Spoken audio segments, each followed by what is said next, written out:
अभी देखो कल अल्हम्दुलिल्लाह हमारे मुल्क की आज़ादी का दिन 15 अगस्त,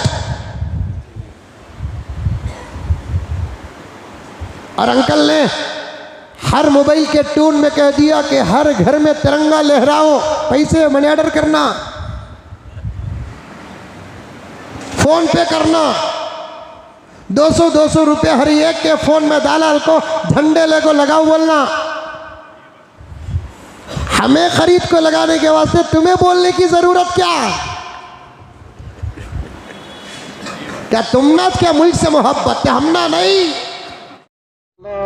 अल्लाहुम्मा सल्ली अला सय्यिदिना व मौलाना मुहम्मदिन।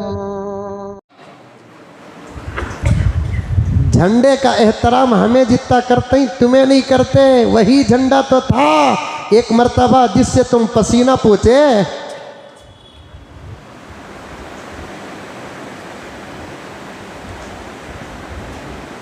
वही तिरंगा तो था जिससे पसीना पोंछे। वही अगर कोई मुसलमान पोस्टता, सोशल मीडिया में उसका वीडियो क्लिप आ जाता, कितना हंगामा होता। कितनी जगहों में अंकल तुम्हारे भक्तों ने इसी तिरंगा को उतार कर अपने पसंद का झंडा लटकाया, कोई कानून नहीं चला उन पर।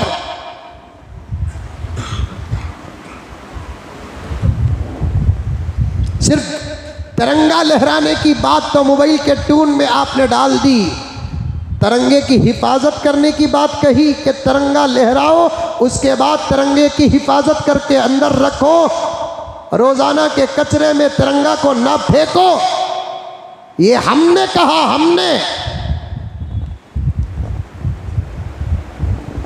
हमने कहा अल्हम्दुलिल्लाह तिरंगा लहराओ और उसकी हिफाजत भी करो।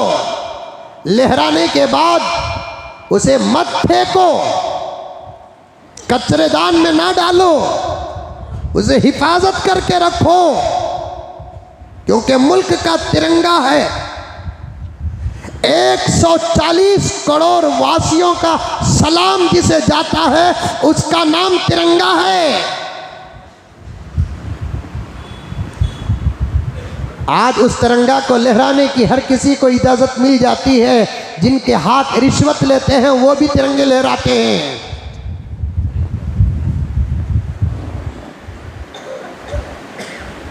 जिनके हाथों में गलत माल है और जिनके हाथ जुल्म में मुब्तला हैं वो भी तिरंगा लहराते हैं। इंशाअल्लाह ताला जब मैं पीएम बनूंगा तिरंगा लहराने के ऐसे शराइत बयान करूंगा, वही आदमी तिरंगा लहराए जिसके हाथ हर किस्म की नापाकी से पाक हो। तब देखेंगे कौन माँ का लाल सामने आता है। उम्मीद है कि कसीर तादाद में अगर आएंगे तो यही हजरत उलमा आएंगे। गर्ज बात लंबी हो जाएगी। कल 15 अगस्त है, था झंडे लहराए, मुल्क का तराना पढ़े, अल्लामा इकबाल की नज़में पढ़ी। गैर क्या की अपनी जगह पर छोड़ो, लेकिन मुसलमानों ने भी पीछे नहीं रहे। जश्न आज़ादी के नाम पर गाने बजानों का जो माहौल बनाया, मुल्क के नाम पर शहीद होने वालों की रूहें अपने अपने खबरों में तड़पने लगी। 5-5, 6-6 दुकान वाले मिले, एक जगह पर झंडा लहराया, उसके बाद लता मंगेशकर और मोहम्मद रफ़ी के गाने डाल दिए ताकि पूरा सवाब शुहदा को जाए। मैं साफ साफ मुसलमानों से कहना चाहता हूं कि आज़ादी के नाम पर गाने सुनने की इजाज़त है? आज़ादी के नाम पर ढोल बजाने की इजाज़त है? आज़ादी के नाम पर आर्केस्ट्रा रखने की इजाज़त है? आज़ादी के नाम पर वाहियात, गलत और गुनाह के काम करने की इजाज़त है।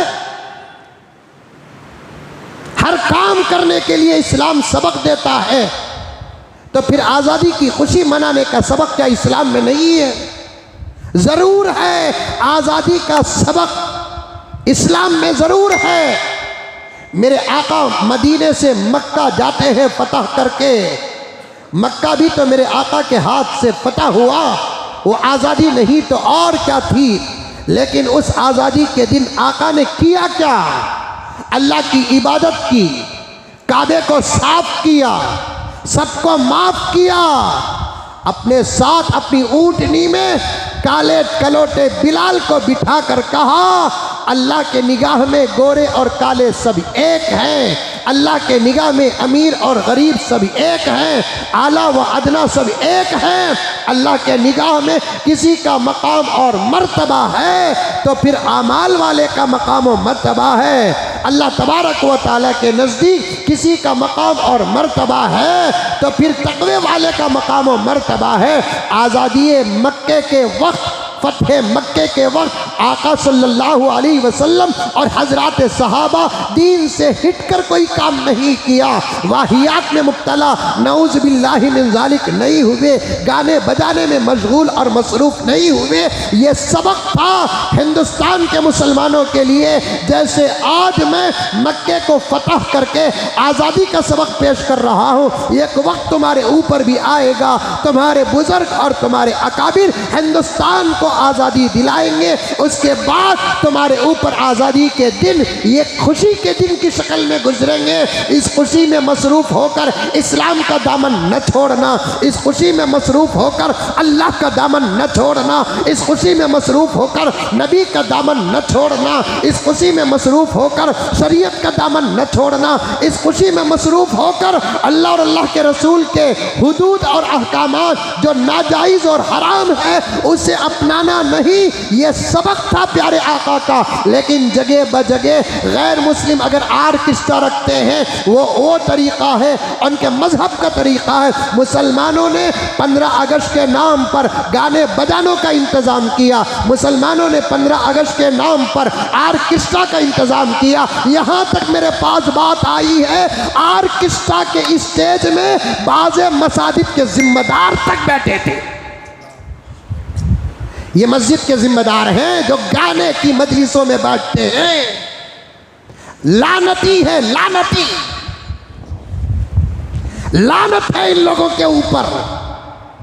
गाने बजाने की मजलिसों में बैठने वाला अल्लाह का महबूब नहीं, अल्लाह का मखजूब होता है। उसे तो मस्जिद के ओहदे से फेंक देना चाहिए निकाल कर।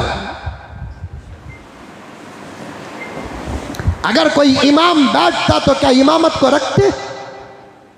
खतीब बैठता तो क्या खिताबत को रखते? फिर अगर सदर बैठता है सदारत में रखने की इजाज़त कहाँ? सेक्रेटरी बैठता है तो सेक्रेटरिएट में रखने की इजाज़त कहाँ? मिंबर बैठता है तो मिंबर के शिप में रखने की इजाज़त कहाँ?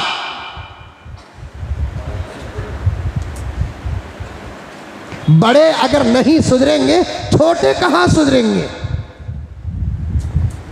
आज़ादी के नाम पर अगर ये तमाम काम होने का इल्म हज़रत टीपू सुल्तान को होता, आज़ादी के नाम पर, आज़ादी के बाद, आज़ादी के दिन खुशी के नाम पर इस्लाम से हिटकर काम करने का इल्म अगर हज़रत जहांगीर को होता, औरंगज़ेब रहमतुल्लाह अलैह को होता, सिराजुद्दौला को होता, अली वर्दी खान को होता, तो फिर वो आज़ादी की मेहनत न करते और आज़ादी के नाम पर इनके आज़ाद होने के बाद आज़ादी के अय्याम में मुसलमानों की बेरहरवी का इल्म अगर हमारे उलमा को होता तो फिर हमारे उलमा मुसल्ले छोड़कर आज़ादी के लिए मैदानों को न आते। मिंबर छोड़कर आज़ादी के लिए मैदानों को न आते, खानका मसनदे छोड़कर आज़ादी के लिए मैदान में न आते और शहादत का जाम नोश न करते। आखिर हमारे बुजुर्गों ने, ख़ास तौर पर हजरत उलमाए देवबंद ने 1857 की जंग से लेकर 1903 तक 50,000 से ज़्यादा हजरत उलमाए किराम ने शहादतें जो पेश की है, उसका मकसद किसे मालूम है? हाथ उठा दो। अगर नहीं मालूम है तो सुन लो। हमारे बुजुर्गों ने मुल्क को आज़ाद कराने की इतनी मेहनतें करने की वजह क्या? दो वजह थी। एक, मुल्क हमारा था, अंग्रेज़ों ने कब्ज़ा किया। दूसरा, अंग्रेज़ मुल्क पर कब्ज़ा करने के बाद हिंदुइज़्म पर हमला नहीं कर रहे थे। ईसाइयत तो उनका मजहब ही था। सिख बिरादरी और उनके मज़ाहिब पर हमला नहीं कर रहे थे। हिंदुस्तान में अंग्रेज़ कब्ज़ा करने के बाद मुल्क के साथ साथ इस्लाम पर हमला कर रहा था। मुल्क के मुसलमानों को मुल्क की आज़ादी के साथ साथ इस्लाम की हिफाजत के लिए हमारे बड़ों ने मिंबर और मेहराब को छोड़कर मैदान में उतरे, ताकि आने वाले लोगों का इस्लाम सलामत रहे, आने वाले लोगों का ईमान सलामत रहे, आने वाले लोगों के आमाल सलामत रहे। लेकिन वही लोग जिनकी फ़िक्रें लेकर हमारे बुज़ुर्गों ने शहादतें पेश की, उनकी शहादतों को आर्केस्ट्रा के नाम पर गारत कर रहे हैं। ये कौन से कौम के हमदर्द बन गए? ये कौन से कौम के रहबर और रहनुमा बन गए? अरे बाज़ स्कूलों के बारे में तो यहाँ तक आई बात, बाज़ स्कूलों के बारे में तो यहाँ तक आई बात, अरे जश्न आज़ादी मनाओ, ये हमारी खुशी का दिन है, तिरंगा लहराने का दिन है, शुहदा को सवाब पहुँचाने का दिन है, मुल्क की तारीख दोहराने का वक्त है, आज़ादी हिंदुस्तान के नाम पर शहीदों की तारीख और शहादतें बयान करने का वक्त है। उस दिन दुकानों को छुट्टी डालो, स्कूलों को छुट्टी डालो, मदारिस अरबिया में छुट्टियां दी जाती है, बिल्कुल सही है अपनी जगह पर। लेकिन आज़ादी के नाम पर गुनाहों में मुब्तला होना, डांसों में मुब्तला होना, क्या क्या हो रहा है? ला हौल वला कुव्वत इल्ला बिल्लाह। आप तक भी बात आई होगी, इस आदिश तक भी बात आई है कि आज़ादी के दिन 15 अगस्त को मुल्क के अक्सर मुस्लिम स्कूल्स के अंदर झंडा लहराने के बाद, मुल्क का तराना गाने के बाद, अल्लामा इकबाल की नज़में पढ़ने के बाद जो नाच गाना हुआ, तौबा तौबा तौबा, ये छोटे छोटे मासूम बच्चे एक दूसरे की कमर में हाथ डालकर डांस कर रहे हैं। डांस करते करते मुल्क आज़ाद हुआ क्या? चॉकलेट खाते खाते मुल्क आज़ाद हुआ क्या? क्या ही अच्छा होता मुस्लिम स्कूल्स और आज़ादी के झंडे लहराने के बाद जलसे मुनक़िद करते। कल मैं मीरज गया था, मीरज महाराष्ट्र मीरज गया था। वहाँ के हजरात उलमा ने बाकायदा जश्न आज़ादी का जलसा रखा, तिरंगा भी लहराया और अल्हम्दुलिल्लाह हमारे भी शहर में हजरात उलमा मदारिस अरबिया व इस्लामिया के अंदर झंडे लहराए गए। अल्हम्दुलिल्लाह जहाँ अच्छा काम हुआ, अच्छा काम हुआ। फिर रात को मगरिब के बाद एक आलीशान जलसा मुनक़िद हुआ। 100-200 से ज़्यादा मुख्तलिफ मसलक के उलमा एक स्टेज में बैठे थे। एक स्टेज में उलमाए देवबंद भी बैठे थे, उलमाए बरेलवी भी बैठे थे, उलमाए गैर मुक़ल्लिदीन भी बैठे थे। सब के सब बैठे हुए हैं, उलमा के बयानात हुए, आज इसका भी बयान हुआ। अल्हम्दुलिल्लाह सुम्मा अल्हम्दुलिल्लाह। मैंने बड़ी गहरी गहरी 2-4 बातें उनके सामने रखी, दुआओं से उन्होंने मुझे माला माल किया और उसके बाद दुआ हुई, जलसे का इख्तिताम हुआ। सब मुतासिर होकर निकले। क्या ही अच्छा होता ऐसा एक निज़ाम हर जगह हो जाए कि झंडा लहराया जाए, उसके बाद तारीख सच्ची जानने वालों का बयान हो और हिंदुस्तान की आज़ादी की तारीख कब से शुरू हुई, कब अंग्रेज़ आया, कब्जा कैसे किया, अंग्रेजों के नापाक इरादों को सबसे पहले महसूस किसने किया, मैदान जंग अंग्रेजों के खिलाफ सबसे पहले किसने कायम की, अंग्रेज कैसे जीता, अंग्रेज कैसे हारा, ये तमाम बातों में 80% to 90% बातें आज भी हमारे मुल्क को नहीं मालूम है, नहीं मालूम। मेरे फोन में एक साहब का, गैर मुस्लिम भाई का एक छोटा सा क्लिप है। वो किसी जलसे में जुबानी फायरिंग कर रहे हैं मुगल बादशाहों के ऊपर, मुगल बादशाहों पर जुबानी फायरिंग कर रहे हैं।